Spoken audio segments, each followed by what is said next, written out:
Go live. There we go. We're live. A couple minutes late, about 5 minutes late, but that's all right. You know, we get client calls and we have to take those when they come in. Yep, and we have to deal with them when they come in. Yeah. Do a quick testing or something. Let me see if I can. Testing 1 2 3. Testing 1 2 3. Can you hear my audio? Yeah, I turned I pulled up the USB on the Zoom here on the mixer, but it's still kind of quiet. I don't. Okay, let me see if I can. Hang on a second. Let me. Oh, I guess the mic gain is turned up. It is? Okay. Let's see. Is this any better? No, it's not, is it? Okay, let me... Okay. Any different? Testing? Shoot. That's about this. No problem. I'll just pull it up a little bit more here. I don't know what's going on, though. And you're on your mic, not on the Mac? Yeah. Nope, I'm on the mic, and you know what? Can I change? I can't change it when I'm connected. You can change it. You should be able to change it. I don't see where I got mute, share screen, hang up. I thought you could change it. Does it? Where would it be? Good question. Let me see. Oh, wait. Okay. Yep. I got it. Yeah, no, I've got it on Shure on V7. I thought maybe I didn't have it on. Okay, so this would be the Mac mic. Is it any different? No. Oh, wait. Okay. Oh. Is it any different? Yeah, that's not good. Yeah. Okay, so go back to... Okay. So this is the... Yeah, that's fine. Here. That's fine. We'll just go with that. And I hear my MacBook Pro is going crazy wonky with fans, and that's coming through, so yay. Yay for that. Yay for that. So that's good. All right, let's see. I sent you a text with a couple links in it. Did you get those? Yes. Yep. Yes. What the heck? I got one with like 4 or 5 links. Yeah. Why am I? Oh my gosh. Stupid. I couldn't figure out where my mouse went. It got linked to my Mac Studio, and I was waggling the mouse around on the Mac Studio over there. I had no idea. I must have moved like close to the edge or something, and it popped over to the other computer. Oh, yeah. Went over to the universal control or whatever. Yeah. Link keyboard and mouse to my Mac Studio. Okay. Yep. So I must have moved over to the edge. I do actually use that quite a bit. Well, I use it quite a bit with the iPad in the Mac, but I also Mac to Mac too. I've used that when I need to work on. Well, let's talk about that. I've used that when I need to work on the MacBook Pro and my iMac at the same time. I have done exactly that. I put the MacBook Pro on the table in front of me, and I have the screen of my iMac behind it, and I just I link my mouse and keyboard to both, and just move back and forth. But in this particular case, it was completely inadvertent, and I had no idea what happened to my mouse cursor until I looked. I wonder if that's what was going on during the MacStock live stream Saturday. A couple times I lost the mouse. I couldn't find it. I would turn off the mouse and turn it back on. I bet you it was getting connected to the MacBook Pro. Nearby. Yep. Yep. I Yeah. didn't even. Anytime you have a. Yeah. That's probably something. Of course, how would you deal with that? I don't know.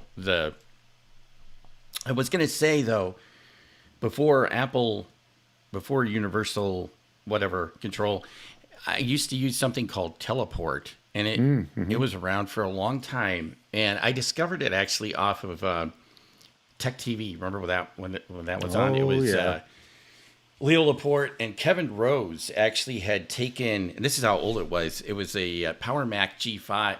Oh, no, actually it was a Power Mac G4.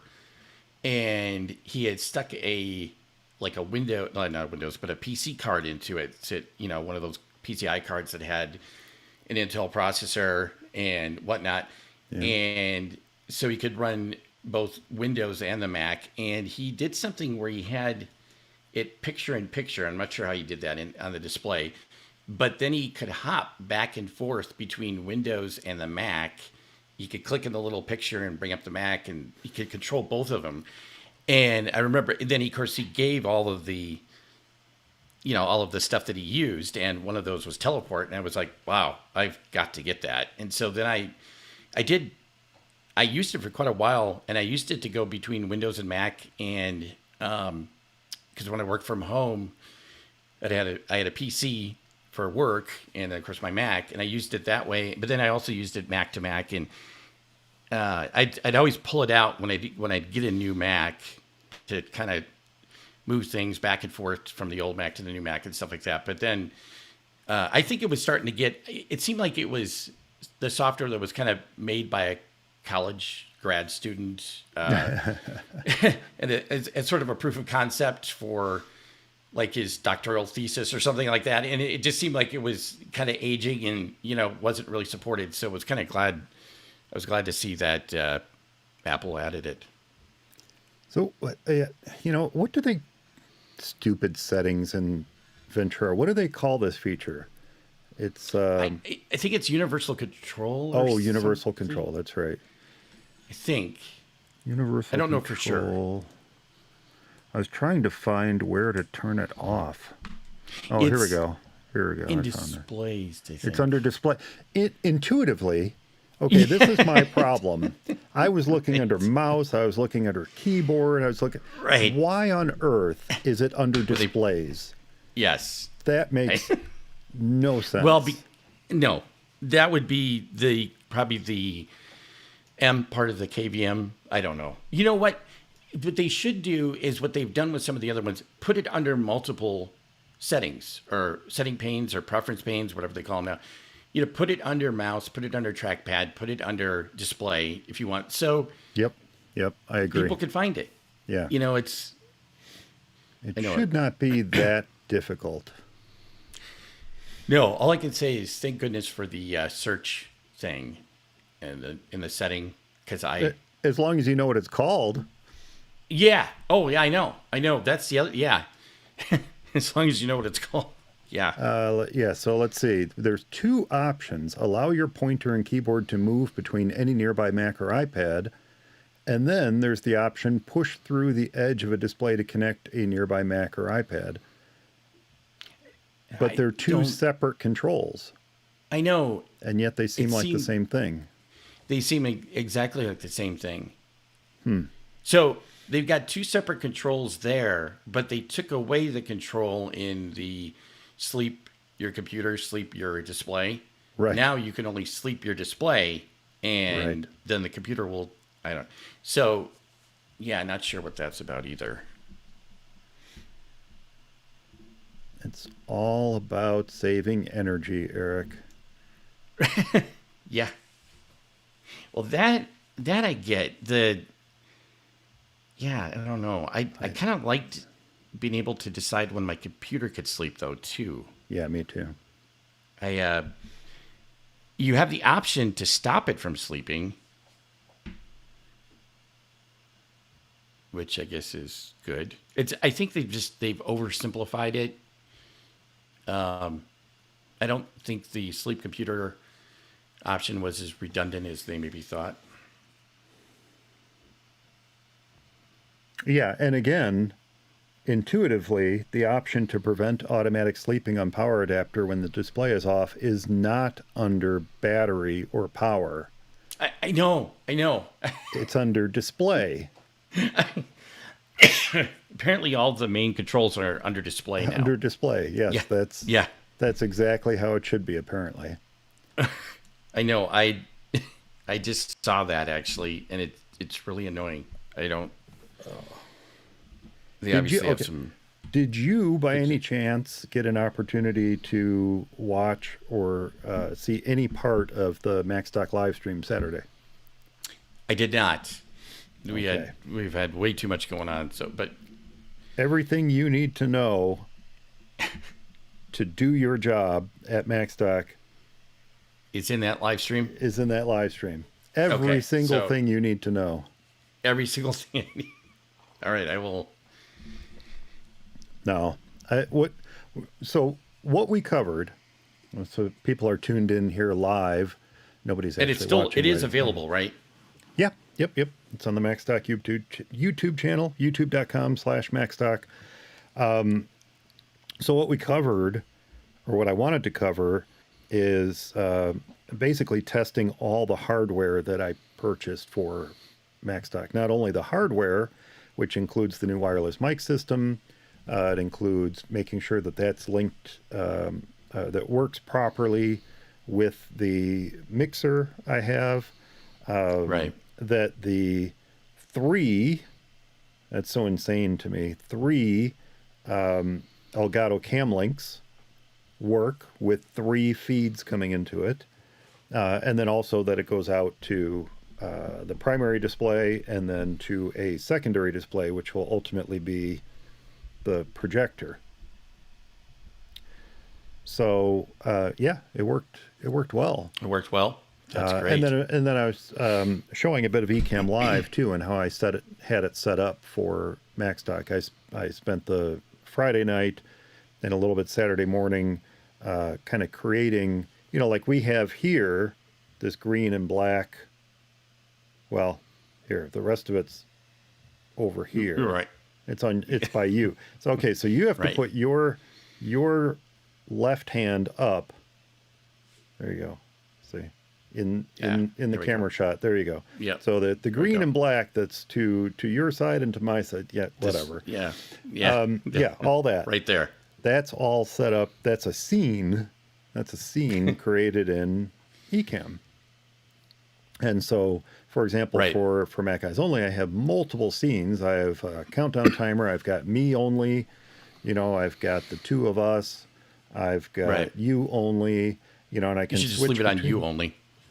Yeah. Why are you? Huh. That's interesting. Why are you? Like 4x3 in there. Why do we have black borders on you? Yeah. Oh, I know why. It does look 16:9 kind of. Yeah, it's not as wide as yours, is it? That's okay. Well, make it thinner. You got the black border. Go switch to you once. Here, hang on 1 second. Why? Okay, I can zoom in on you, but I shouldn't have to zoom in. You should be I should be, yeah. Now, me... It's probably my crappy... Yeah, see, I know. I see. It's probably my crappy studio display camera. Yeah, which works fine for here. Yeah. I don't remember you being like 4x3 before, though. What if I switched to my phone camera? What if I... Let me see. Oh, and I thought maybe it was because I had... maybe because I had zoom and pan on. This. So I can zoom in. Here, wait. Leave it. Okay.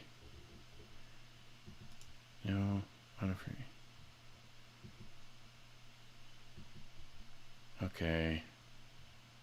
Oh, wait. Oh, no, I thought it was something I was using, but I guess it's not. I can't figure out why. Huh. That's really weird. So,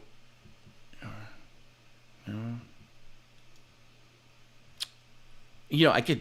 What if I switch to a different camera? Like if I switch to use my phone instead? Well, like I said, it doesn't really It matter. doesn't really matter. I was just Yeah. kind of curious. Like I said, I can do this. Boom. Yeah, you don't need to zoom in. Just leave it. It's here. Let me see if. And I can just do this. Yeah, just have the drunken cameraman thing. Come on.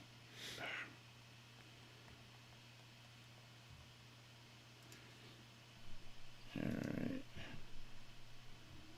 That's weird. Why?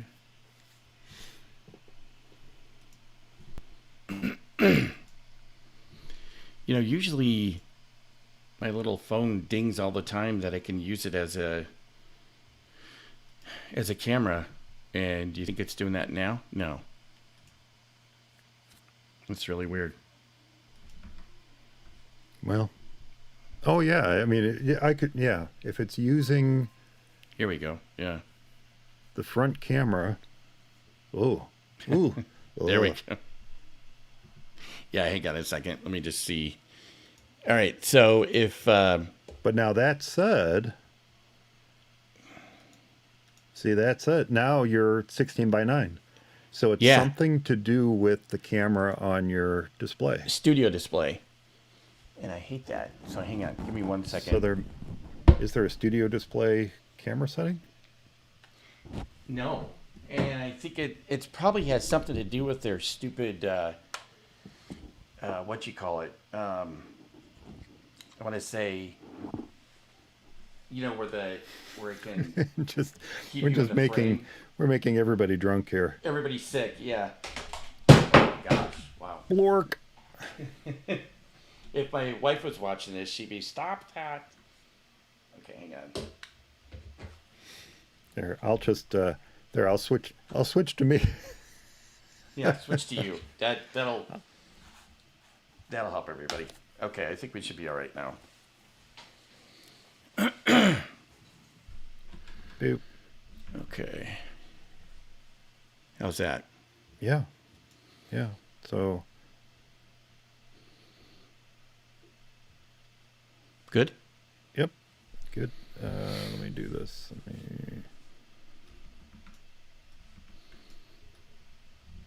There, Oh, yeah. I got you Yeah, centered there. Reframe me. And there, that is not zoomed in. And that's not zoomed in. Not zoomed in. And I'll move the chair over here because my wife will like, why could you have my desk going? I can hear that. There. There you go. There. Awesome. Boom. Okay. Not as nice as your back. I mean, I don't even have the chicken fan right now because my daughter stayed here last night and she likes a fan when she sleeps, and so the chicken fan had to. She stole the chicken fan? Yeah, That's- exactly. And now I don't have it. Look, family or not, don't mess with the chicken fan. Chicken fan, right? The show must come first, and people need the chicken fan. All right. Oh, crud. I forgot to press record. Oh, that's probably a good thing, actually. Oh, You would have had to edit. Yeah, I'm recording now though, so. Well, I use the timer on the recorder on the mixer over here, the Zoom mixer, to tell me how long we've been John. But I can see that on Ecamm too. It shows 19 minutes and 35 seconds. So, all right, this is why I put the chapter markers in, everybody. So here we are, 19 minutes and 45 seconds in, and I'm only just telling you now that there's a link down here in the video next to the play button where you can skip ahead to the actual show. where you can skip ahead to the actual. Or you can skip to the end. That's a benefit too. And listen to the music. Yeah. And just say, oh, that was a good show. Lovely show, everyone. Okay. So let's see. I figure maybe we just talk. Eric Locke. Okay. Talk about what you just sent. Talk about some of these news items. And we should start with Siri, a disaster. You know, that is we can start with that today. That is an article that actually was released today. Yeah. And I thought, finally, an author writing about S-Lady who gets it. You know, I that's not the first article I've seen like that. Most articles do rip on the S-Lady. But I think what I liked about this was the headline, and Apple doesn't seem to care. Because that actually... We'll talk Sorry, about am I this. skipping ahead? Yeah. We'll see. Yeah, we're skipping ahead. Let's start the show. I'm doing a Dave Ginsburg. I'm going ahead. We got to go. Okay, get on to the next thing. No, we're still talking about this other thing. No. All right. Here we go. We'll just go ahead and start. So we are 2 minutes and 40 seconds in, aka 21 minutes and 45 seconds, depending on which audio track I end up using for editing. But it should be the Zoom one. I always forget to press record. Gosh darn it. Okay. In 3, 2, 1. It's For Mac Guys Only, episode number 412 for June 26th, 2023. A 21st century HyperCard. Hey everyone, welcome back to For Mac Guys Only, the show for the Mac community, where we share our thoughts and opinions on current Mac news and events. And joining me to share thoughts on all things Mac is my For Mac Guys Only co-host, Eric Erickson. Hey Eric. Hey Mike, glad to be here. Lots of stuff to share. Lots of stuff to talk about today. And remember, if you are joining us live, I'm going to be keeping an eye on the chat room too. So if you have any questions or comments as we move along, be sure to preface it with a Q:. I don't know why I always do this. Q:, and we'll try to address it. Because that's your colon. That's my colon. Symbol. Boop. Yeah. Yep. Well, Eric, it has been a few weeks since WWDC, and I think we've all been digesting the news coming out of Cupertino, not the least of which includes a pair of virtual reality goggles with fake eyes, because no, we're not further isolating ourselves at all. Right. I know. Mike's a Luddite. But there's also been some really interesting news for Mac users in the form of a new Mac Pro, plus a couple hardware features that it brings back to Apple Silicon. As well as, I found this interesting, something coming to all of our devices that's both new and old at the same time. So I thought this episode might be a good chance to catch up on what's been going on in the world of Apple. So Eric, I'm going to kick it over to you first. I think you have an idea for where you'd like to start today. Any news of note in the world of Apple that you'd like to talk about? Yes, the S-Lady. Yes. So you had that down as like the last thing. I don't think that they were in any particular order, but no. But I thought, you know what? That seems like a good first topic. And the article is Siri's a disaster, and it feels like Apple doesn't care. And you had said, finally, an author that gets it. Yes, and finally. So this is David Price. He's an editor at Macworld. And this is actually a column that just came out today.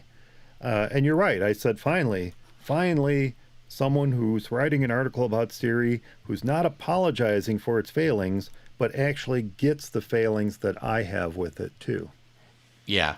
Yeah. Yeah. It's, and, and I think one of the main apologies is Apple security. Like if that the S lady's failures, for the most part, stem from their tight security. And that may be the case, but it just seems like it's even worse than that.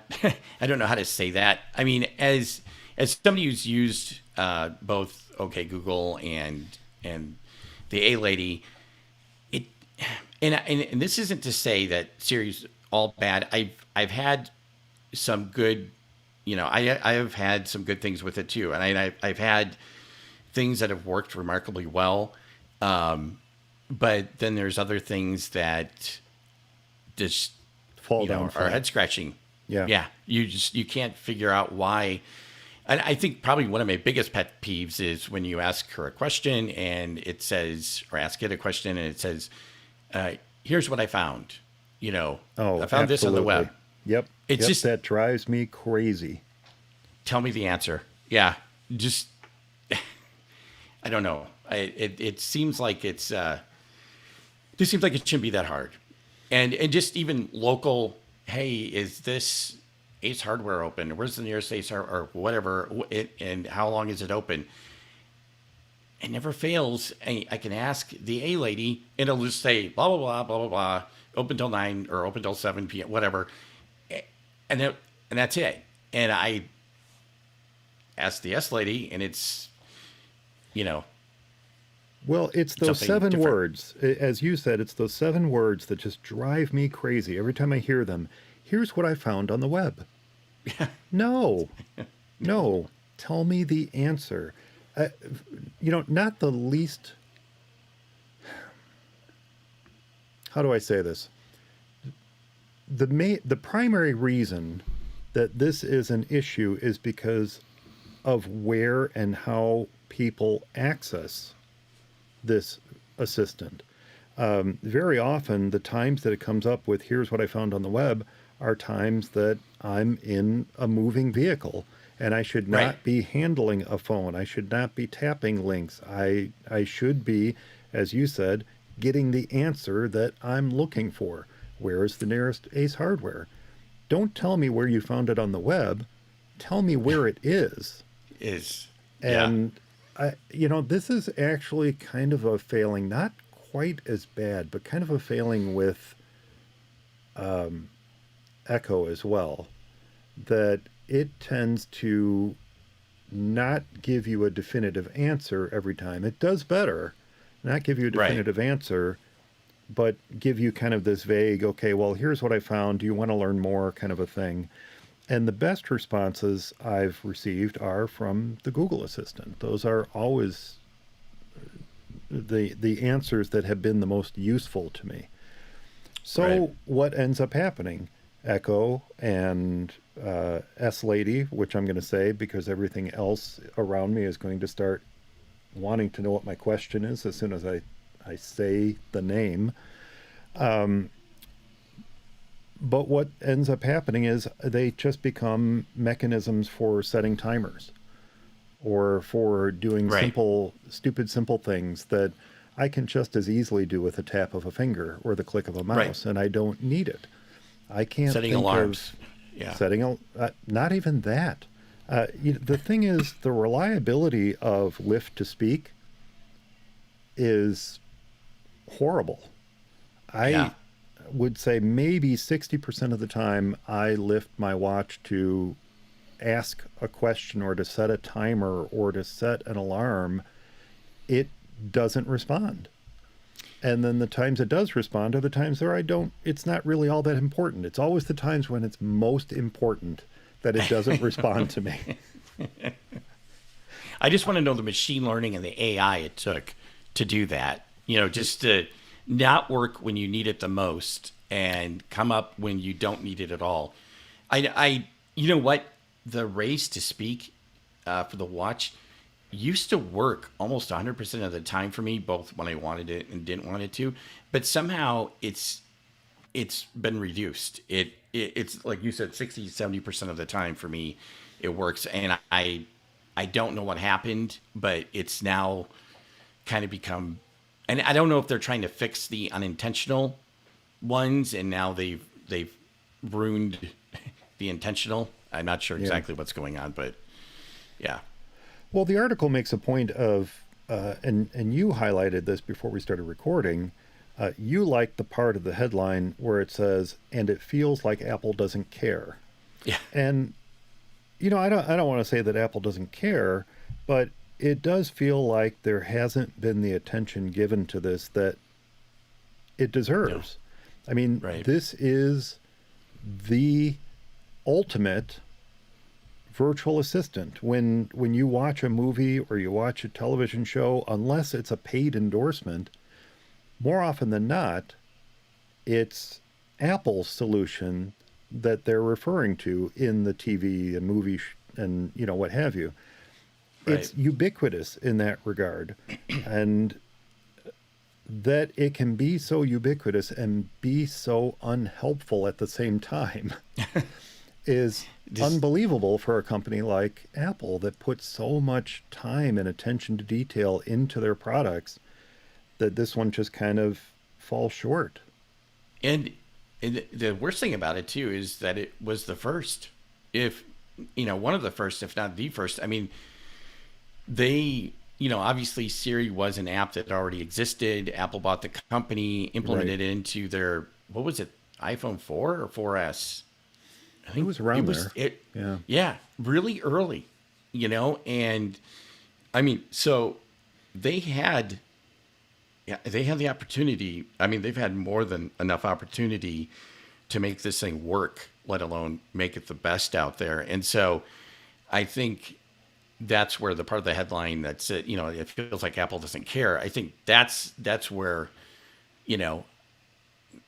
that's where I feel like that seems like the case to me, because it doesn't, Apple's a huge company, and they can create some mind-blowing tech. I mean, obviously the case with their Vision Pro, what they've been able to do with that, and just, and everything before that. And to have something like Siri, it's just, and to have it not work, just to have it stagnant like it has been for as many years as it's been, just, I don't know. I can't believe that anybody else, people there are even happy about that they just, it seems like, and I don't want to say, if Jobs was in charge, but it seems like they would have killed that a long time ago if it was still this bad, that it would have gotten the axe a long time ago, or relegated to something very much smaller. I don't know.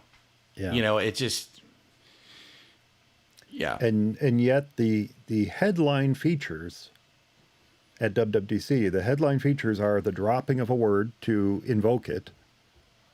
We no longer will have to say, hey, which, as the article rightly points out, is just going to cause more false. Yes. Yep. False responses. I was trying to think, false alarms came to mind. That's not really, or maybe false alarms. False activations. Setting alarms. Yeah. Yes, false activations. There's the word I was looking for. It's just going to cause more of those. The article writer says, when it's just listening for that word, my life is going to be hell. Well, that may be. And then the other tentpole feature, if you will, is that it will soon be able to handle multiple commands in succession, which it rightly points out. I didn't mention this during the live stream while we were recording for WWDC's keynote, but this is something that both Echo and Google Assistant have been able to do for a while now. Well, Siri does do this now. It can do this, and it does do this, but it doesn't seem to, I don't know. I don't think it's been ready for prime time, but it does listen, and you can issue, like, you can kind of carry on a minimal conversation with it and have it do stuff without having to say, hey, Siri, that it'll remember. But it's not, I don't think it's anywhere in the class of Google or Alexa. And, it's certainly, I don't know. When you see the generative AI that they have now, Apple should just buy OpenAI or license their API, whatever. It just seems like that. I mean, for what that's able to do, it just seems odd that Siri is still. It's very 2011. It's interesting how our perception of what a virtual assistant should be able to do for us has changed within the last, 3, 4, 5 months? Right. Just in this short period of time Right. that OpenAI Right. has become a thing that all of us are using to some degree, whether it be with Mac GPT or Mac Whisper or any of these amazing tools that are taking advantage of OpenAI. What our perception has become of what a virtual assistant can and should be has Able to changed do, so yeah. dramatically. Yes. And I think that just makes Apple's solution look all the dumber, really. All the more pathetic. Yeah. Yeah. I've never had a great relationship with Apple's assistant, quite frankly. It's No. never really returned results that were useful for me. As I said, I barely use it. About the only time I do use it is to set a timer, and more often than not, it's just as fast and far less frustrating to push the crown on my watch, tap timers, and tap a recent timer and be done with it. Yeah. So Yeah. That's generally the way I do it. yeah. Anyway, There's so many. it was an interesting article. It just came out today. Rightly so. The author, David Price was his name. The author says, I don't understand why Siri isn't priority one at Apple Park right now. Yeah. And I agree. I mean, with all these different devices, and especially with something like the Vision Pro coming, that's going to depend. That keyboard is really interesting, but seriously, have you watched Yeah. videos of it? Do I really want to watch a virtual version of my hand pushing virtual keys in front of me? Keys. I know. don't really, it looks so slow. Yeah. It doesn't I- look like something that can be particularly productive. Well, see, I don't know. I've heard. I thought people tested it out. I thought that it, from what I heard, it does work. As odd as it is, Sure, it works. but yeah, Just watch those virtual hands moving Hands and move, pressing yeah. the virtual keys. I don't know. It doesn't don't know. look particularly useful to me. However, voice dictation is useful. And Right. I guess you could say that's some sort of offshoot of the virtual assistant that's built into the device. But text transcription and dictation on iOS is fantastic. yeah. And it works well there, it works well on the watch, and it works well on the Mac. So making sure that integrates well with Apple's Assistant so that someone who's wearing Vision Pro can be productive without having to rely upon virtual hands and, a simulated Right. environment Right. seems like it should be priority one. Yeah. Yeah. Well, it seems like it should have been priority one for a while now. It's just, yeah. Getting the right one to respond is also a little frustrating. The right device, I should say. Getting the right Oh, device yeah. to respond. Yeah. But you know what? That I would argue that is worse with the Echo. Yeah. I can be. We have one in the kitchen.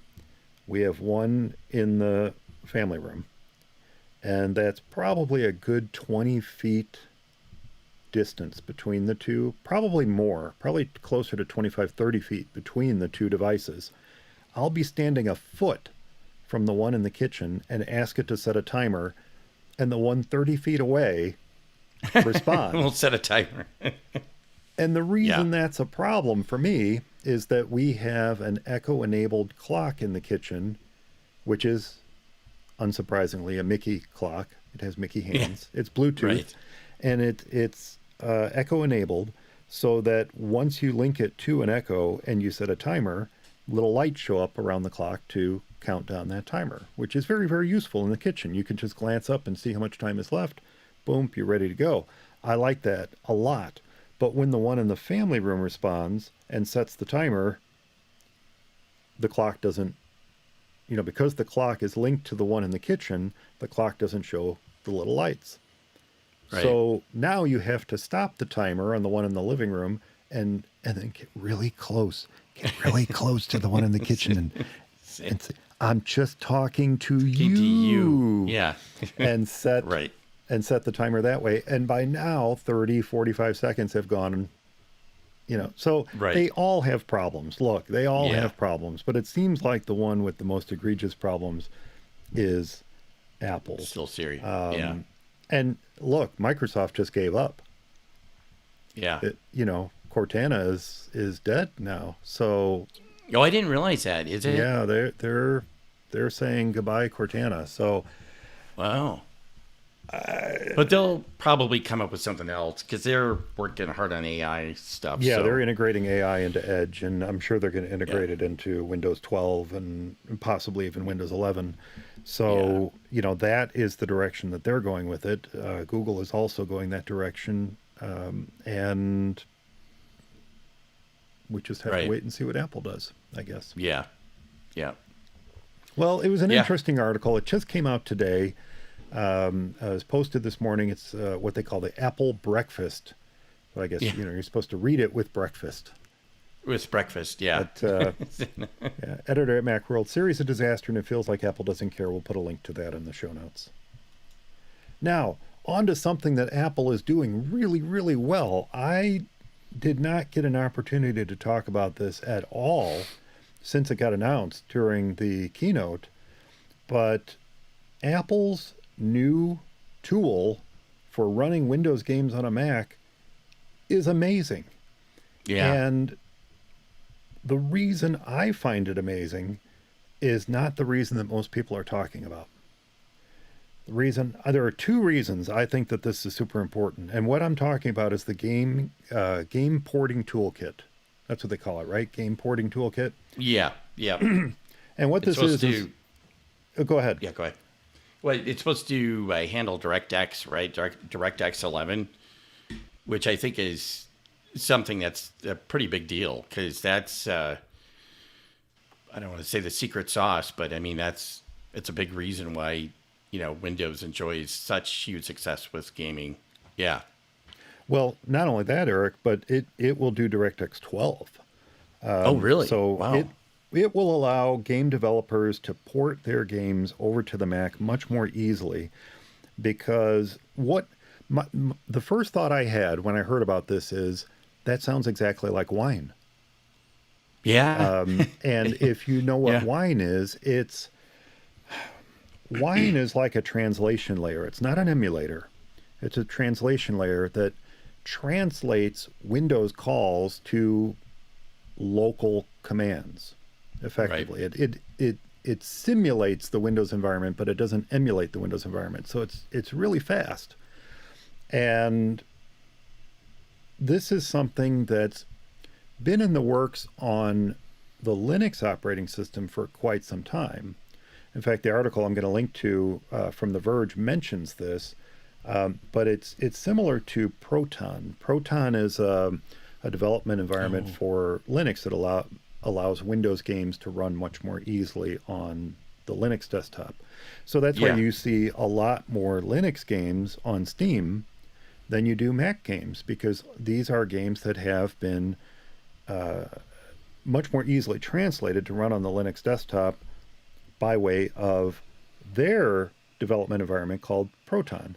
Well, now Apple has this development environment called the Game Porting Toolkit, and it is similarly going to allow developers to much more easily port their games over because of this Wine-based translation layer. And that's the thing that I didn't see mentioned all that much. This article does mention it. I saw it in a couple other articles, but most just kind of gloss over this fact that it's powered by source code from Crossover.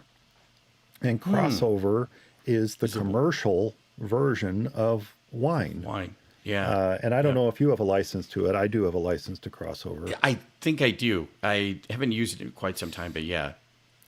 It's a fantastic tool that basically it commercializes Wine, which is the open source tools for running Windows on Linux or running Windows on the Mac. It commercializes it, but much more importantly, it puts a nice, easy to use wrapper around it so that it's much easier to take a Windows application, and let's just pick on Microsoft Office, even though we have it for the Mac, but let's pick on Microsoft Office. If you Right. want to run, let's say Microsoft, actually Access doesn't work very well in Wine. Now that I think about it, I was going to say Microsoft Access, but that doesn't work very well in Wine. Visio, but- maybe? Visio, something like that. You can take the installation package and through a hand-holding like interface in Crossover, be able to install it within what's called a bottle on your Mac. That's where you set up the environment that this application requires, whether it be a Windows 95/98 type environment, or a Windows XP type environment, or Windows 7, or Windows 10, whatever environment it might require. Even, I think it even goes back as far as like Windows 3 era type code. Wow. But you can set up a bottle that basically a translation layer for running that application on your Mac. I've done it. Some apps are very easy. For example, Chips Challenge from the Microsoft Entertainment Pack. I love Chips Challenge, and there are versions of it for the Mac, but they're not the version of Chips Challenge from Entertainment Pack. So Right. I've fired up Chips Challenge in a bottle within Crossover. Now that's an incredible waste of Crossover resources just to run a game like Chips Challenge, but I like Chips Challenge. It's fun. Right. And I like that version of it. So it for me, that was a good use of Crossover. Right. There's all kinds of productivity apps, games, and other tools that are Windows exclusive that you can run on a Mac thanks to Crossover. Well, the Game Porting Toolkit takes advantage of Crossover. It's powered by Crossover source code, which also means it's powered by Wine's source code, and it allows developers to effectively translate the code for their game over to the Mac. Now, they're no doubt going to require developers to put a Mac-like wrapper on it. Right. This is similar to what Proton Yeah. does. It puts a Linux-like installation package wrapper around a game so that a Linux user can just download it and install it and not have to worry about pre-installing Wine and it'll take care of all that for you. And that is what I'm sure the Game Porting Toolkit will do as well. But the thing that's amazing about that to me, or the thing that's great about that to me, is that because it's powered by source code from Crossover, because it's powered by the source code that runs the Wine project, that means that any development that Apple does on this is going to immediately go back into making those products better for everyone else. Right. So Wine will get better. 'Cause it's open source. Crossover will get better. And by using this code, any changes, any updates, any increments, any improvements that Apple makes immediately get fed back into that parent project. And so I'm excited about that because Apple creating the Game Porting Toolkit means more development resources are being put towards Wine and, of course, Crossover as a result. Which is nice. The other thing I like about it, and this also kind of got glossed over, but it's been very much on my mind, is that At the moment, crossover depends upon Rosetta 2. Oh, And I so believe that'll it will be continue to depend upon Rosetta 2. So if Apple really is serious about this game porting toolkit, they'll change that, or they'll keep Rosetta 2 around for forever. exactly, Right. that is my hope, that Right. Rosetta 2 will not have the fate of Rosetta and disappear after 2 or 3 versions of macOS. Right. Instead, it will be around for as long as there's a need for it. And Which if they really are serious about gaming, and this game porting toolkit really is a thing, then that means that Rosetta 2 will likely stick around for quite some time. which I can never understand why they got rid of Rosetta so fast. It did seem like it was something that they really had to do. I mean, I don't really think the support calls or anything. It just worked, and it's something that's an abstraction layer between, you know, the previous code, the previous Yep. processor and the new one. It just seems like it's not something that even an end user would run into, and so it's odd that they threw that out so quickly. I, I, I just. We're going to take a little break here. I just saw your text. Okay. You need to step away for a second? Yes, Okay. yes. I'm sorry. Sorry. All right. We're going to take a little break here while Eric steps away. I'm going to switch back over to myself. Excuse me. Yeah, I find this very exciting. I'm going to just vamp for a minute here. I have not tried the game porting toolkit. I have not had the opportunity to test this myself. Others have. They say the performance is amazing, and that's thanks to, again, to Rosetta 2 and how incredibly well it runs x86 applications, including Windows, on Apple Silicon.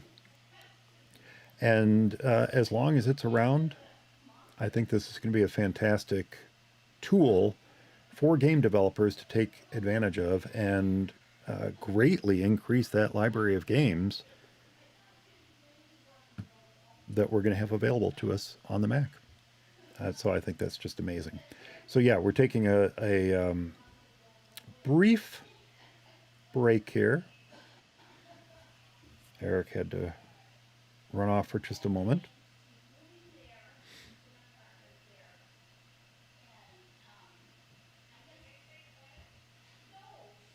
The interesting thing about crossover, and I alluded to this a moment ago, is it does not run everything.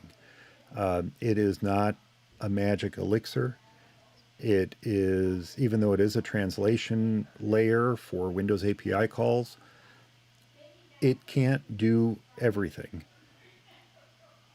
It does get better. With each iteration, it gets better and better. And Crossover themselves have announced that they're going to be integrating DirectX 12 support into the Crossover product. No doubt, I hope, because of Apple's own contributions to the project. So this is an exciting thing to me. As Crossover has said, I said no, not a magic elixir. They said there's no single magic key that unlocks DirectX 12 support on macOS. And Crossover has said, this is also in the article from The Verge, Crossover has said, to get Diablo 2 Resurrected running, we had to fix a multitude of bugs involving Molten VK and Spear of Cross. So they say that they anticipate that this is going to be the case for other DirectX 12 games.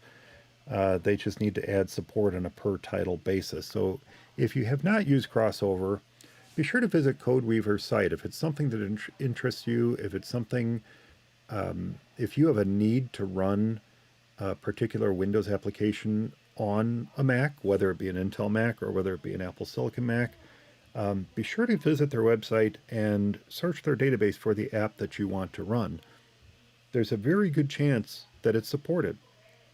And if it's not fully supported, each app is graded. It's assigned a level of support that Crossover can, and Wine can give it to indicate how well it runs in this other environment. How well does this app run on Linux? How well does this app run on a Mac? And I believe it's platinum, gold, silver, and bronze. I believe those are the levels. And then there's an unsupported level as well. So if there is an app, a Windows app that you're missing, if there's a Windows app that you would like to try to get running on a Mac, be sure to check out the database of app support and see what level it's graded for running within Crossover. And that will also tell you your chance of getting it running within Wine. So, yeah, check it out.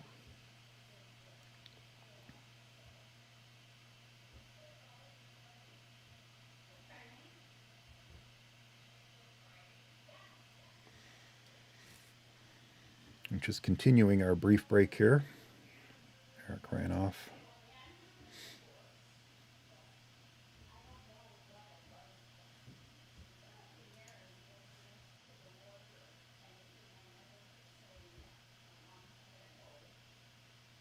And by the way, Crossover is from a company called Codeweavers. If you search for Crossover on the web, you're going to find it. They have versions of it for Linux. They have versions of it for the Mac, both Intel and Apple Silicon. Again, the Apple Silicon version runs by way of Rosetta 2 on your Mac. But it's Codeweavers, so codeweavers.com. And it's if you have a need to do it, it's actually a fairly cost-effective way of running older Windows apps on your Mac.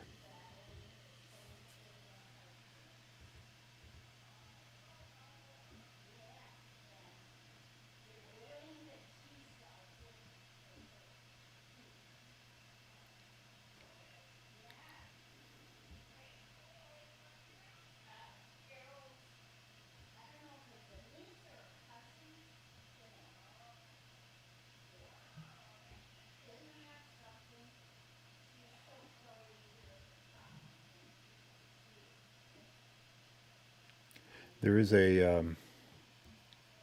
this article has a short video. It looks like it came by way of Reddit.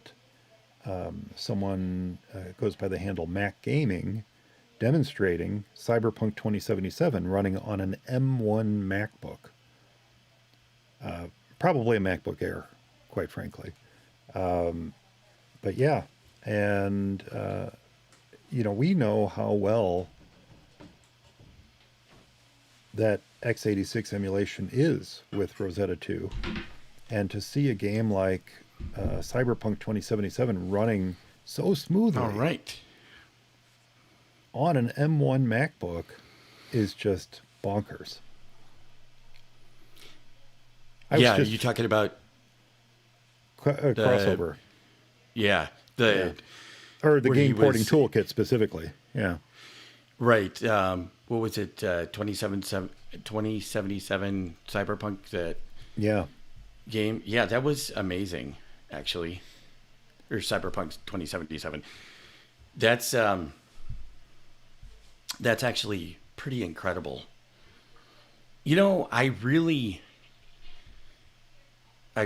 think, because iOS actually enjoys a huge gaming I don't want to say advantage, but yeah, I mean, games dominate on there. I mean, they dominate with games, and the Mac never has been a gaming machine. And I don't know if if it's because of the way things started with it, that they didn't want to be seen as a toy or something. I'm not really sure why, but even early, and I do realize that obviously they had Hercules graphics cards, and they had different processes that they could use on the PC to make graphics work.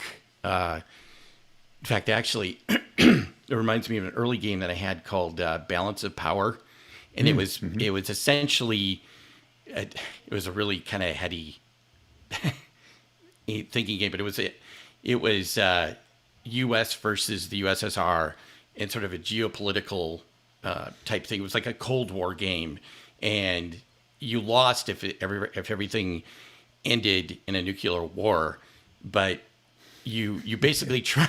Yeah, Go figure. You tried to get this geopolitical edge. You tried to get as many countries as you could on your side to combat the other country. Anyway, the game used Microsoft Windows to work and Okay. as the graphics. And I remember that loading on my machine and seeing all that at the time. And I remember thinking, this looks very Mac-like, because I just had seen Mac in the pictures and stuff like that. But anyway, you would think the Mac with its bitmap processing and everything else in QuickDraw that it would have just, had game after game, but it didn't. And it's just sort of odd. And of course, Myst, I think, originally released on the Mac, and that was a big deal. Yeah. And and again, that was the multimedia type, with the CD-ROM and everything. But even then, it didn't take over. And I just don't know. Maybe it was the Jobs curse or something, because I remember when Doom came out, the first-person shooter, the 3D, it was developed on a Next machine. Yeah. Because they needed the power of a Next machine to actually build the game. But I think they had to beg. I was trying to think who the company was now. Oh, it's at the tip of my. But they had to beg them just to put it on a Next machine. Like, can you release it for Next since you built it on Next for Windows? But can you release it? So who knows? I don't know. Maybe, like I said, maybe it's a Jobs curse or something that, games aren't as huge on the Mac as they should be. Well, that may be. And, an interesting thing that was brought up in this article, and then we'll move on to the next thing. There's a point the author makes here that says if Apple continues with this work on its translation layer, maybe one day it'll be good enough for end users to run Windows games on macOS, just like they do on a Steam Deck. And the Steam Deck, for those who aren't familiar with it, is a handheld device released by Valve that runs Linux and this Proton translation layer that allows Windows games to much more easily run on Linux. And this is why there's just been that explosion of Linux titles for desktop machines and for the Steam Deck. They have an interest in assuring that Proton works well because they want these games to run on their Steam Deck. I'm wondering now how little how little of the Wine and Crossover code that Apple is borrowing from is actually being used. With that said, because it does say that I mentioned this while you stepped out, that Crossover themselves has said that they're working on a DirectX 12 improvements to Crossover, and it does not specifically mention if those are based on code additions that Apple has made to the project or if they are additions that they've made themselves. But you think that they would be able to, borrow from each other to just make all their products that much better. But it kind of sounds like maybe Apple just is using what's already there. Is using what's there and not, I'm not sure. That's interesting. It would seem like they probably would have to do something, and it almost seems like too that they probably, not that they would have mentioned it, but they would have probably brought it up in a different way if they weren't. Obviously, they had to create this toolkit, even if it does use Crossover. Even if it does use, open source. Yeah. Well, macOS still remains, the kernel of it still remains open source. Open source, yep, yep. Free BSD. Though a proprietary operating system, it still remains open source at its core. Yep. And that's a good thing. Yeah, that's a very good thing. So, There are several other new features coming to macOS Sonoma this fall that Apple mentioned at WWDC. We talked a little bit about the widgets on the desktop during the keynote. Yep. Are there any other features that are coming to macOS this fall that you are particularly excited about? You mean besides the screensavers? The new Besides the screensavers? widgets? Besides, no, I mean the screensavers, actual. Oh, screensavers. Uh, Yeah, well, there are new screensavers coming to macOS, yeah, and they look fun, but yeah. it's not exactly a tentpole feature, is it? No, it's not, and I'm it's kind of kidding about that. Yeah, the uh, the um, the addition, and again, people say they may be sure like this, but the addition of like Unite or coherence type apps, where they're basically bringing web applications.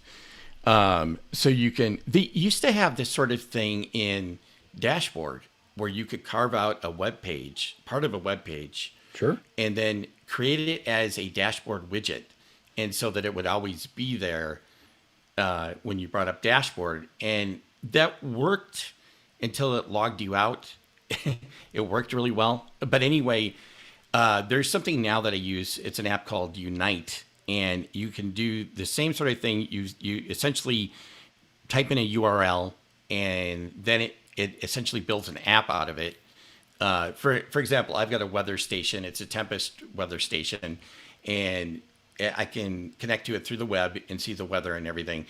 And just create a Unite, like a little application out of it, and now it sits up in my menu bar, and I can click on it and bring down my current weather. Essentially brings down the weather station. I guess I'd have to share the screen to show it to you, but and it works really well. And so I'm thinking, while that may not be exactly the same thing that Apple's doing, I think it's pretty darn close. I think I'll probably be able to do something very close to that with their web apps in the dock feature or whatever it's called.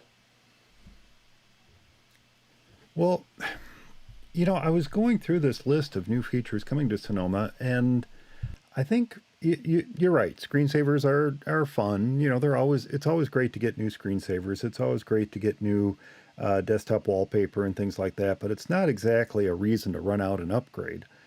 But the most interesting thing to me, and I know you were interested in widgets on the desktop. I don't even use Yeah. widgets on iOS, quite frankly. Well, no, that's not true. I do use them. What's the word? Notification center? Is that what it's called? Where you swipe over Yeah. to the right and you have the widgets there. Right. Yep. I use them there, Yeah. and I've got battery and weather. That's what I have there. But I can That's the just total. as easily have battery up in the top of the screen. So I don't really use widgets that much in iOS. So I don't expect I'm going to use them that much in macOS.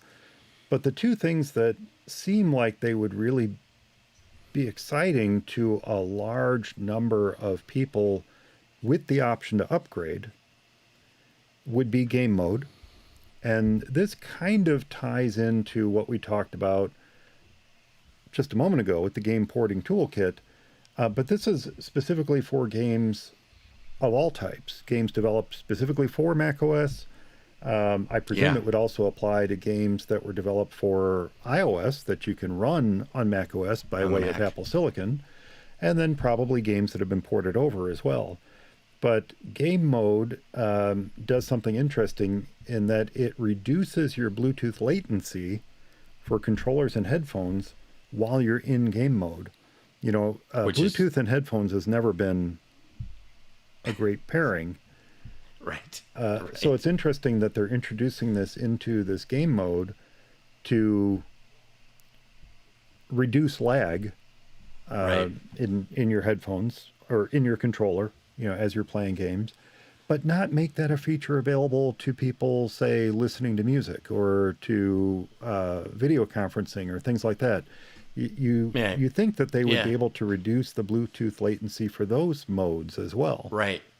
Yeah, and even the other big the other part of the game mode is to essentially give priority access to the CPU and GPU. Again, something for video conferencing would be another nice thing to have there as well. And Absolutely.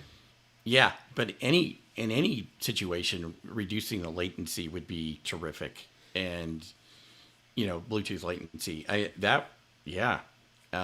mean, it's a nice feature, but you would kind of hope they would expand it out to to other applications as well.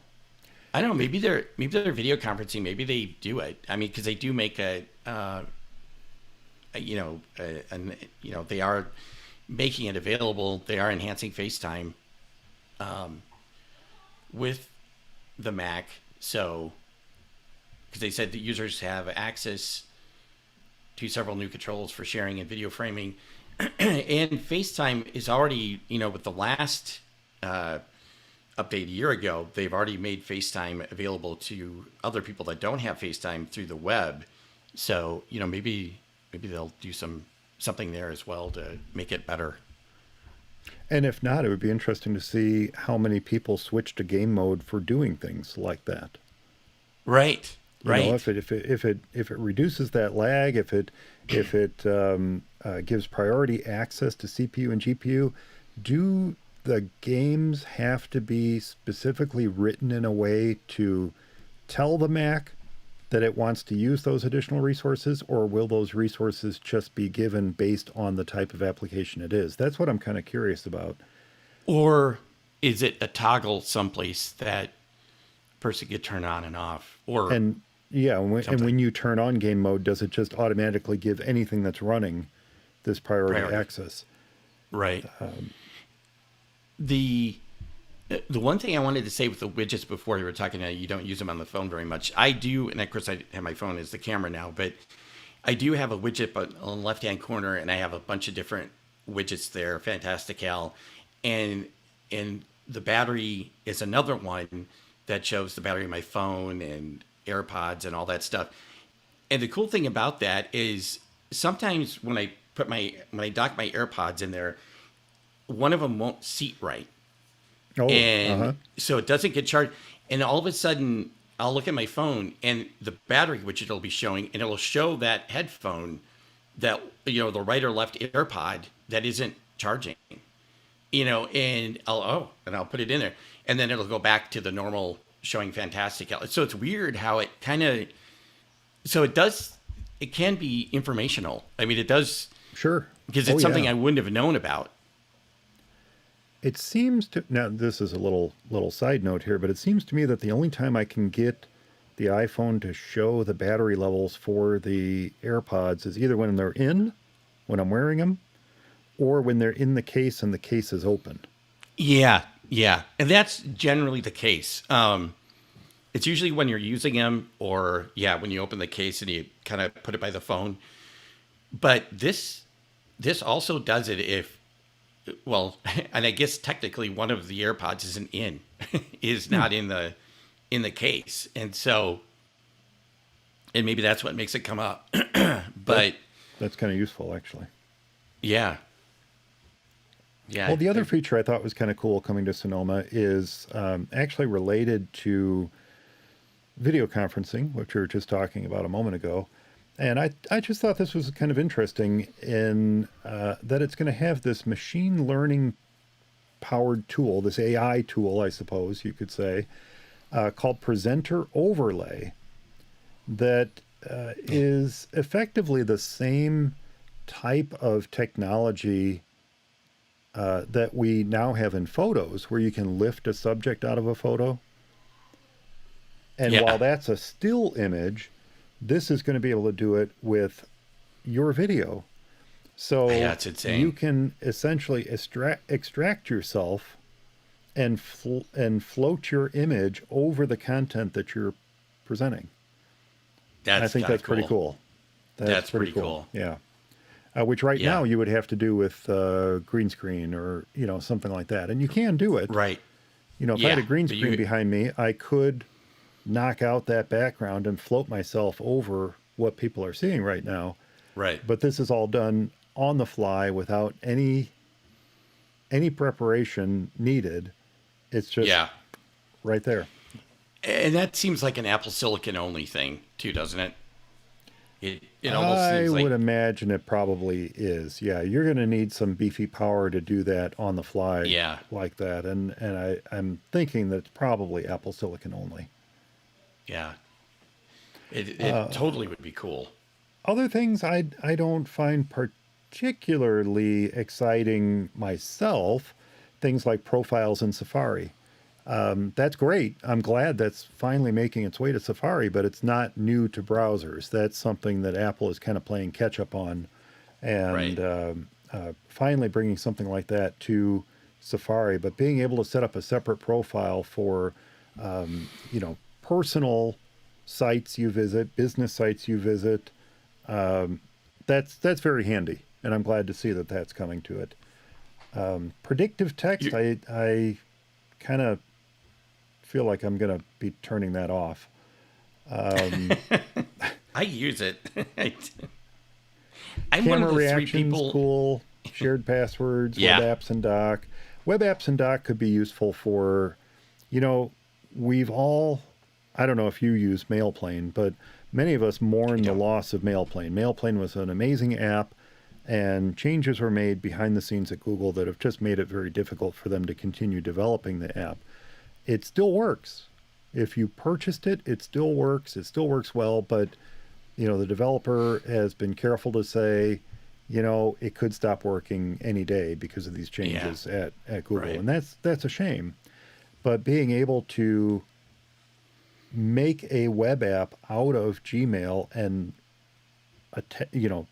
place that in your dock would be almost the next best thing. So that's really kind of an interesting feature that's coming to. I presume it's a Safari feature that Apple's talking about here. But yeah, while that type of functionality has existed in other browsers, it's nice to see it come to the native browser and then to be able to dock those apps to your dock. Yeah. Yeah. Right. The the one thing I was going to say with the widgets on the desktop, and because you and I mean, I think it's a win because we have both complained about the notification center and Yeah. how Yep. everything's stacked in there, but in the widgets on the desktop is nice. And I mentioned hologram. I think the last time we talked about it, Yeah. and it's a similar thing, but hologram just has their own widgets. But this obviously would open it up and be really nice. The only thing though is that, and again, why I think dashboard is better, is the widgets on the desktop hide under everything. I mean, Yeah. presumably they hide under your windows, and so. And maybe that'll work out great. Maybe I'll just do the little pinch and zoom thing to show the desktop or hit F11 or whatever it is. But it just seems like there'll be stuff hiding away rather than being visible. And I guess it just remains to be seen how functional it is. Maybe there'll be something that'll just be fine because it'll be akin to dashboard, because dashboard you'd bring up when you needed it and it would hide away the rest of the time. Unless you put it on a secondary display in its own space, then I could leave it up permanently. I would a lot love of times, that. If Yeah. we can set it up so that the widgets are only on a secondary space, Yeah. that is essentially where dashboard left us. That Yeah. Apple is treating dashboard like a secondary space when it was finally taken away from us. Right. Prior to that, it was its own app that floated above your current desktop, The but screen overlay, which you could still do. which you could still do. Yeah. And I did. Yeah, I would set it up so that when I pressed F12, it would float it over my desktop. But it was essentially, in the end, it was essentially a separate space. Yeah.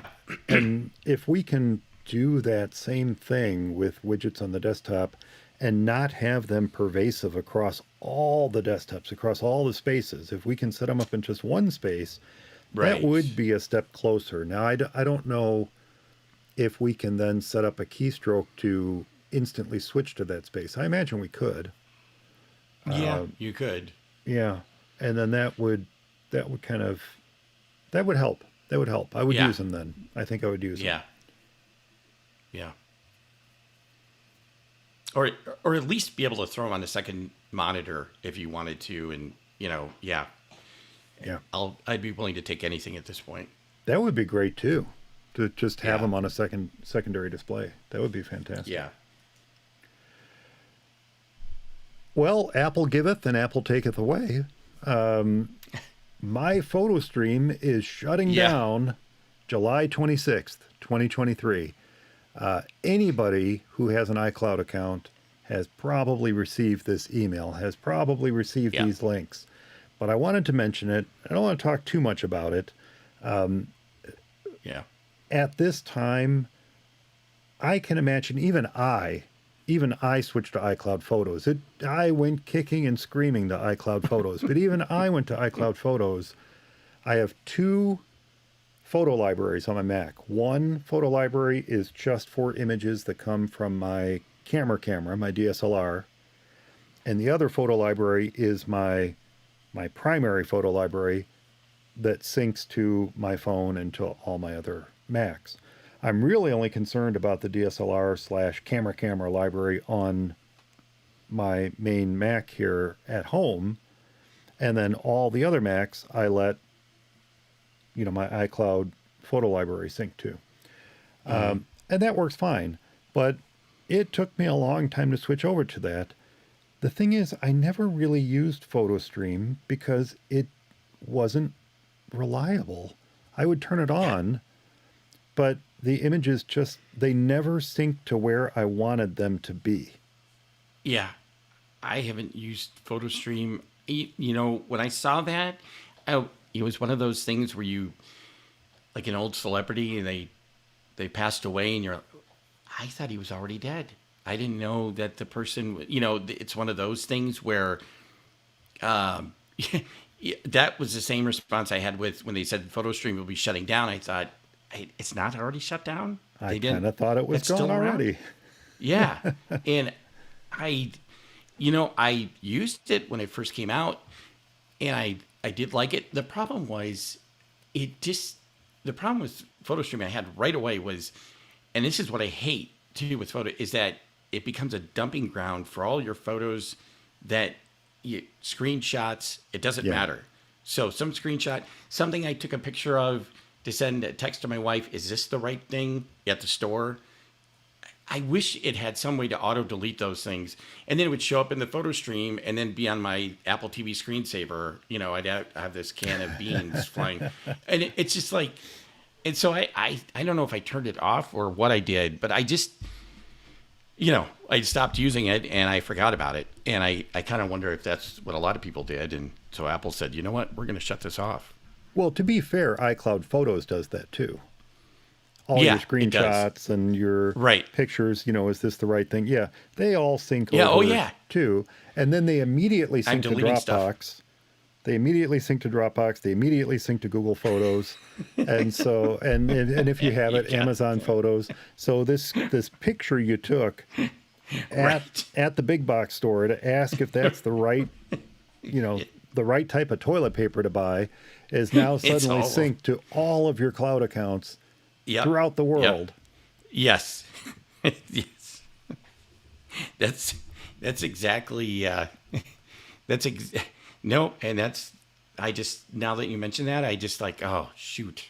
Just because I deleted it out of Photos doesn't mean it's gone. It's still in Dropbox. It's still everywhere else in the world.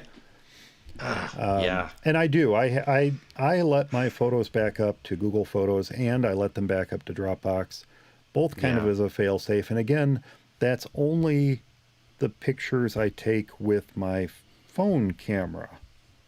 Or, the other images that go into my primary iCloud photo library by way of the Mac or what have you. Those all get backed up to Dropbox. They all get backed up to Google Photos. They all get backed up to iCloud Photos, which is why I never really thought I needed iCloud Photos, because I had Google Photos and Dropbox Photos doing that syncing already. But you know what?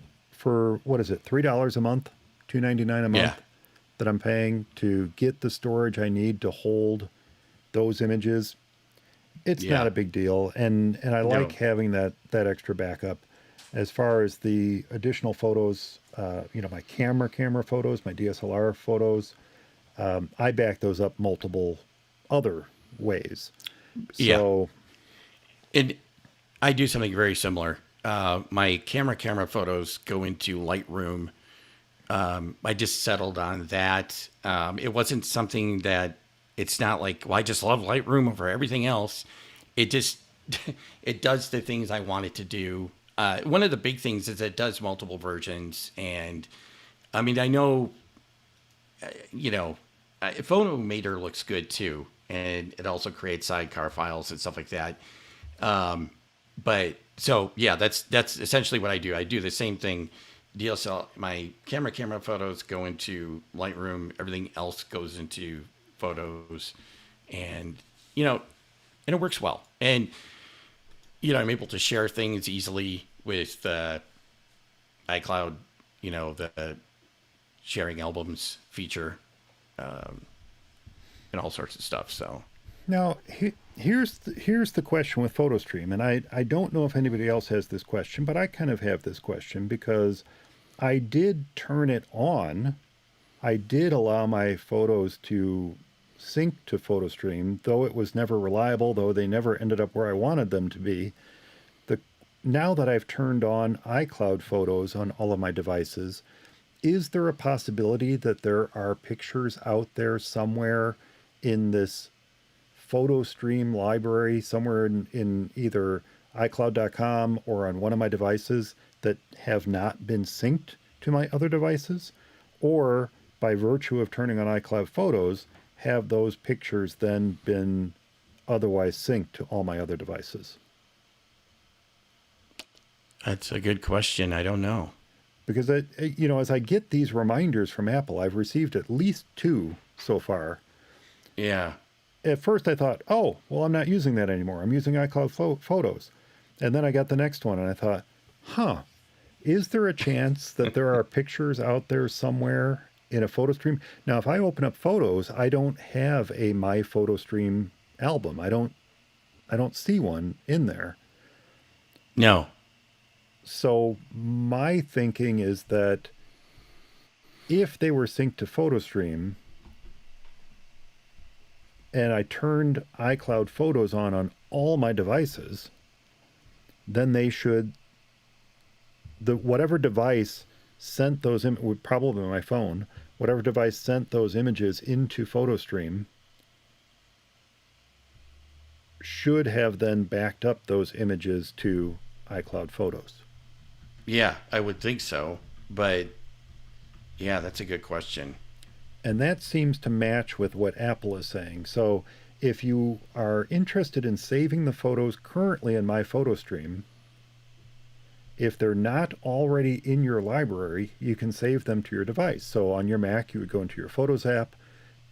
If you have it, you would go into the My PhotoStream album, select any photos you want to save, and then drag them from the My PhotoStream album to your library. And likewise on your phone, you would go into Photos, tap Albums, tap My PhotoStream, and then again, tap the photos that you want to save, and then tap the Share button and save the images into your primary library. Now, they also then go on to say, set up iCloud Photos. You can turn on iCloud Photos on any iPhone, iPad, or Mac, and they give the versions. And after that, you can view your photos and videos in your Photos app and even sync them to non-Apple devices like Windows PCs and things like that. So I'm pretty sure that anything that was sitting out there and PhotoStream only held stuff for like 30 days anyway, didn't it? Oh, I think you're muted.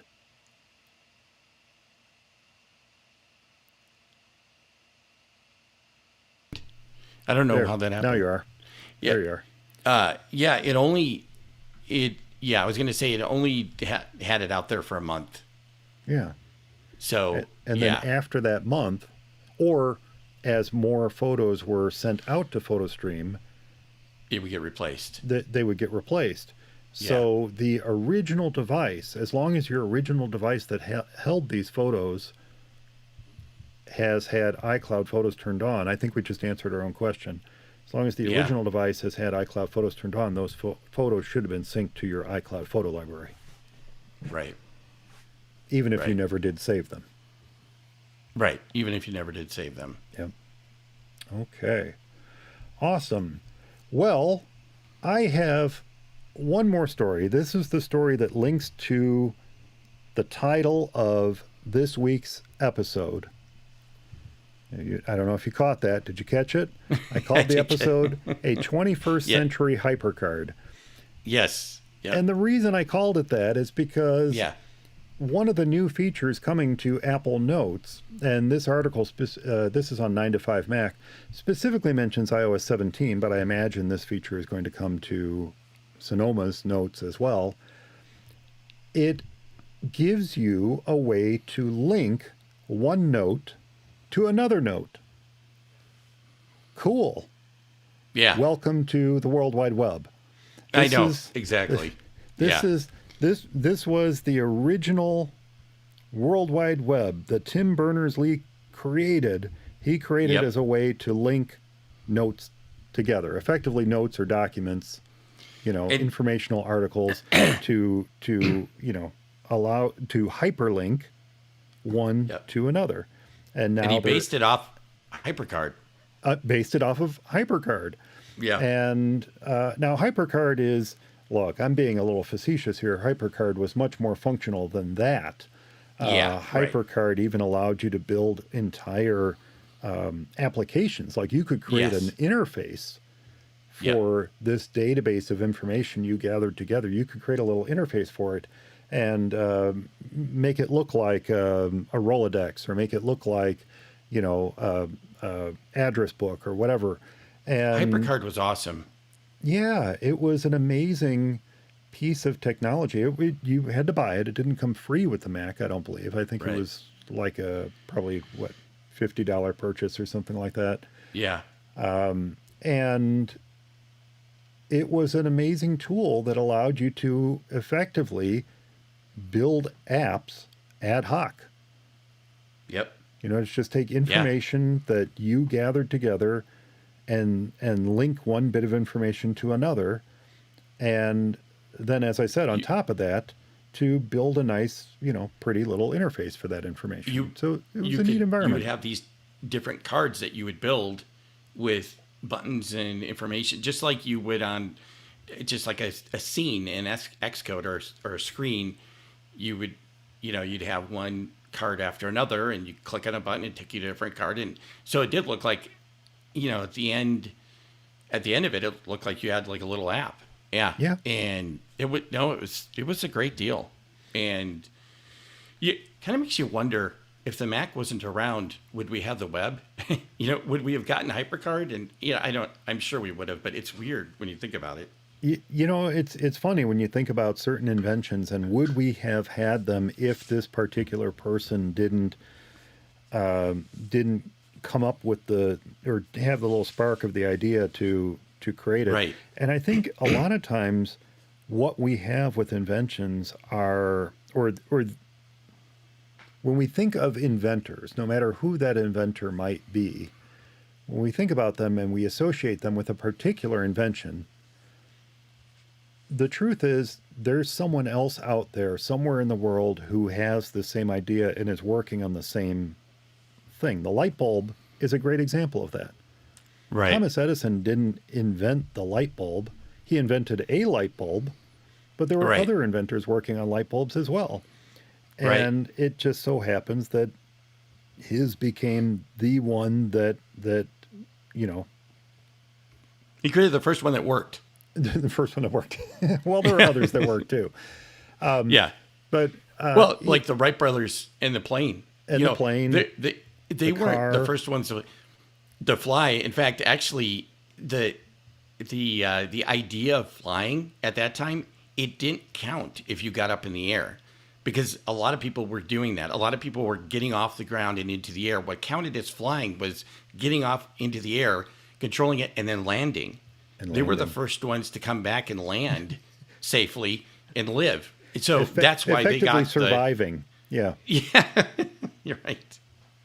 In fact, they took patents on controlling the aircraft. It wasn't really so much the engine and the wings and all that stuff, but it was the ailerons and all this stuff that planes used to control themselves in 3D space. That was what the Wright brothers took patents out on, and that's kind of what's still being used to this day, really, actually, in flying is their concepts. It's amazing. It's amazing. But you're right about that. You're right. So what you're saying is there could have been other people out there besides Tim Berners-Lee that could be coming up with the web.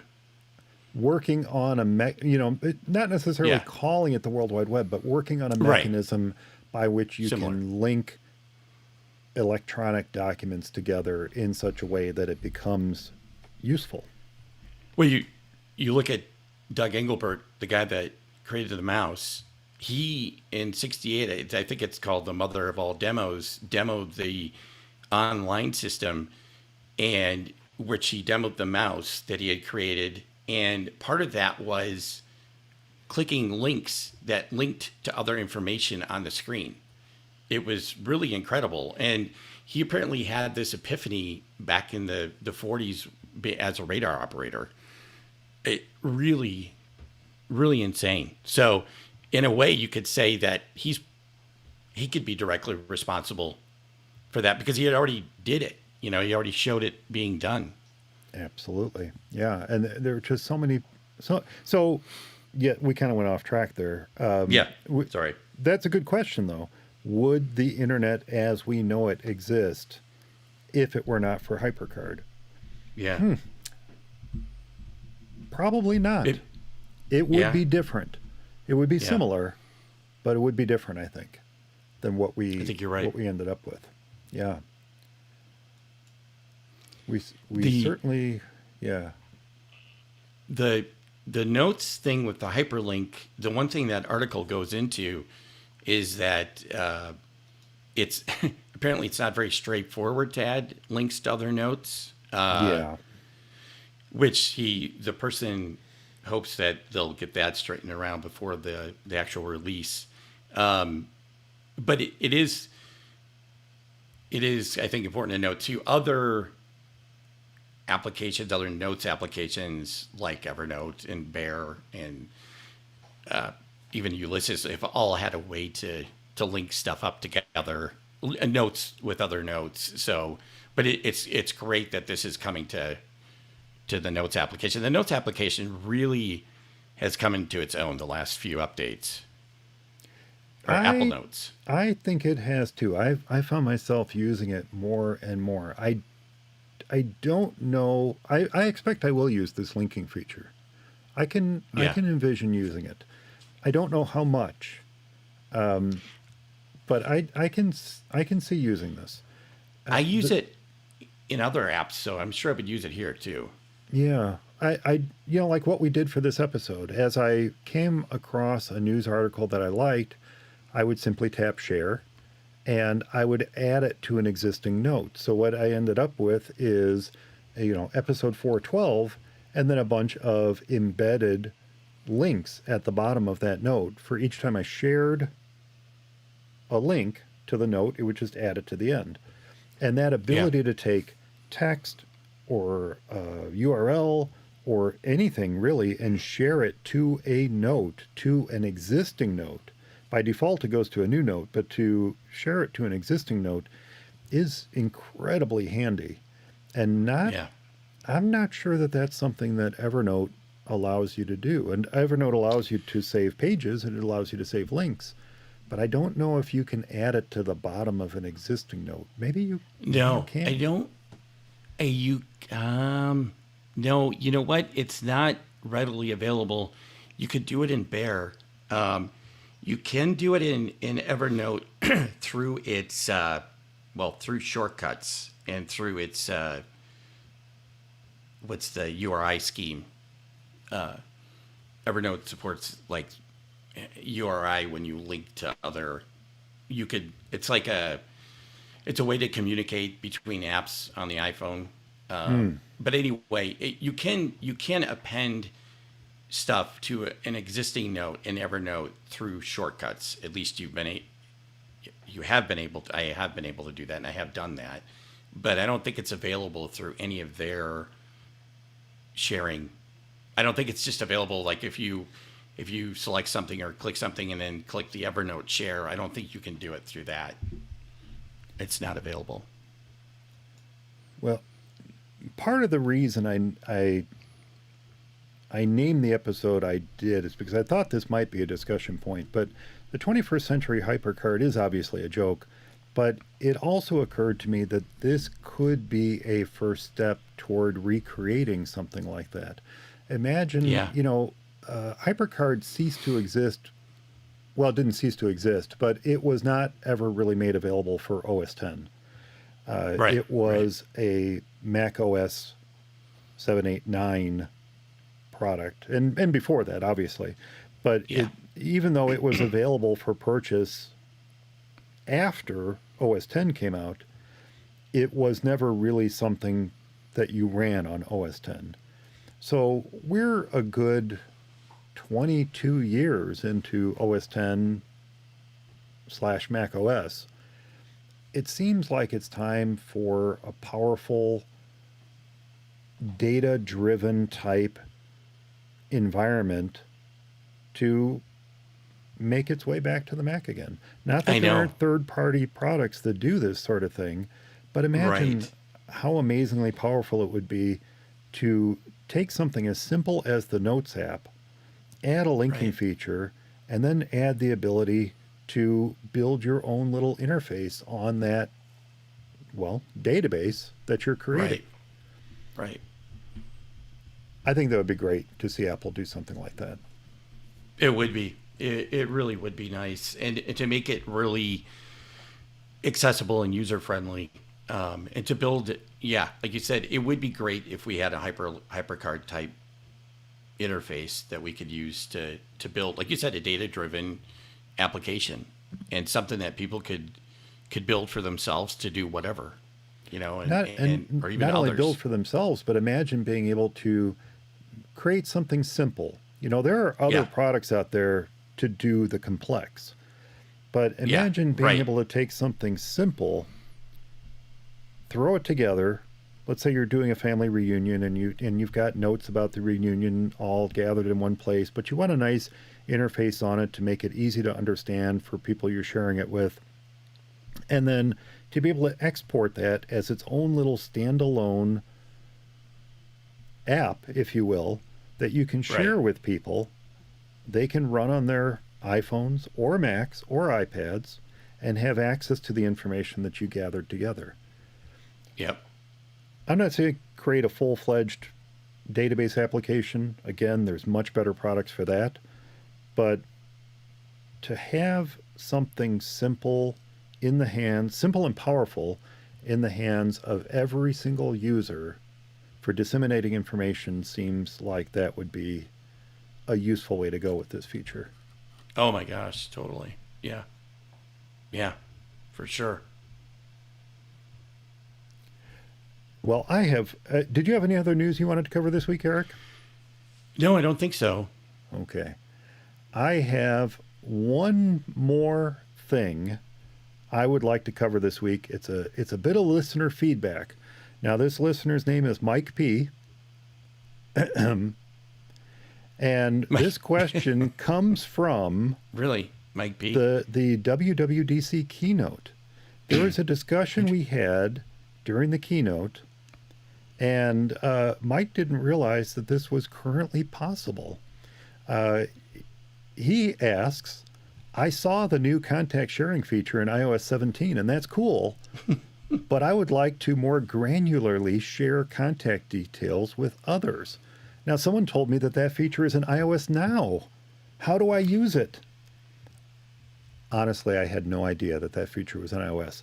I have been creating separate cards for myself all this time, and I had no idea that, and I don't know when this came about. One of you mentioned that it came about in iOS 16, like the current version of it.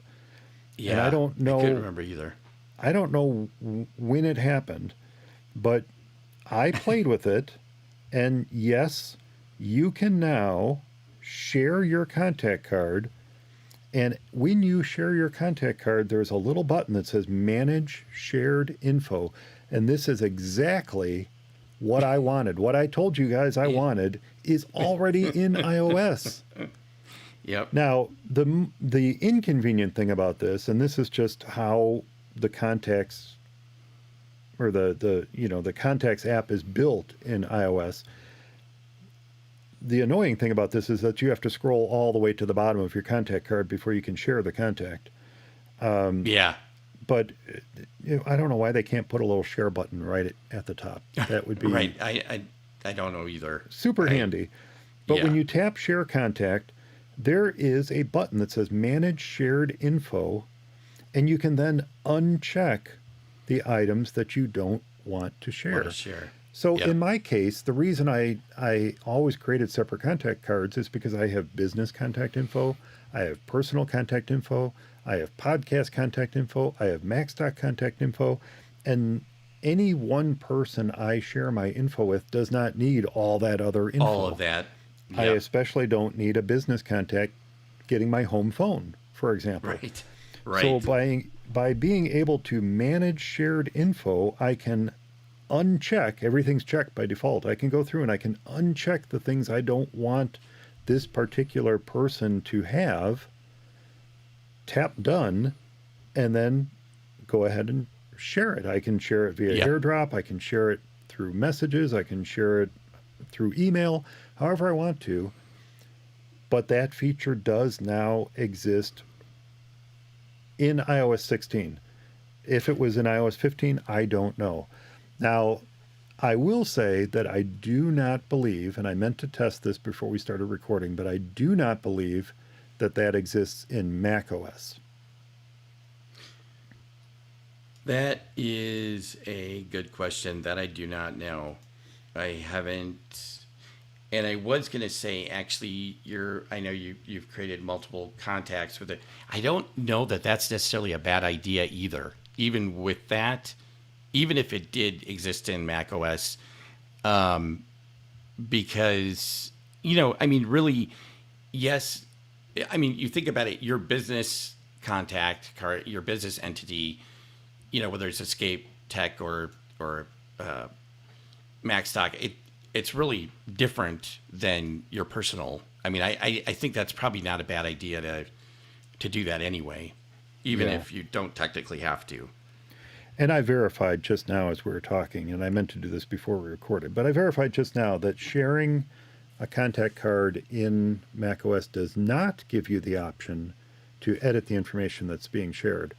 So another reason to, So I'm hoping that comes to Sonoma, because that would be incredibly useful to me. And if it doesn't, then I'm going to have to maintain multiple contact cards, because I do share my contact card from macOS quite frequently. And honestly, that's probably why I didn't know it exists. Because you do it from the Mac? I do it from the Mac more often than not. So it's super, super cool that it's there in iOS, but I would love to see it come to macOS too.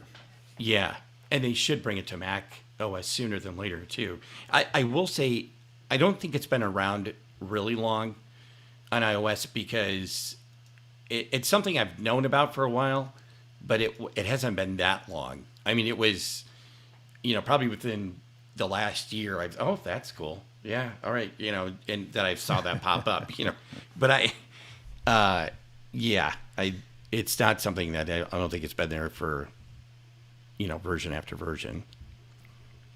Cool. Very cool. Yeah. So there you go, Mike. That's how you do it in iOS, at least iOS 16. And Mike, if you've got any other questions, let us know. Just let us know. And with that said, I think that's going to do it for this catch-up episode of For Mac Guys Only. I hope everyone enjoyed it. Remember, we do love to get your letters. So if you have any comments about the show, a tip to share, a software or hardware problem with your Mac, or if, like Mike, you have a question about something like sharing contacts in iOS and limiting the types of information that you're sharing, well, be sure to leave your questions in the comments of this week's show notes found at formatguysonly.com, or drop me a line Mike at formatguysonly.com. And please be sure to subscribe to the show's YouTube channel at youtube.com/FMEOTV and click that little notification bell so you can find out when we are going live. You can join the chat room, take part in our live episodes, and you can catch all the behind-the-scenes stuff that doesn't make the final cut of the show. Eric, what's the best way for people to reach you? That would be Eric at formatguysonly.com as well. Thanks so much for listening, everyone. Thanks to Eric for joining me this episode. Stay subscribed, and we'll talk to you next time. Cue the music.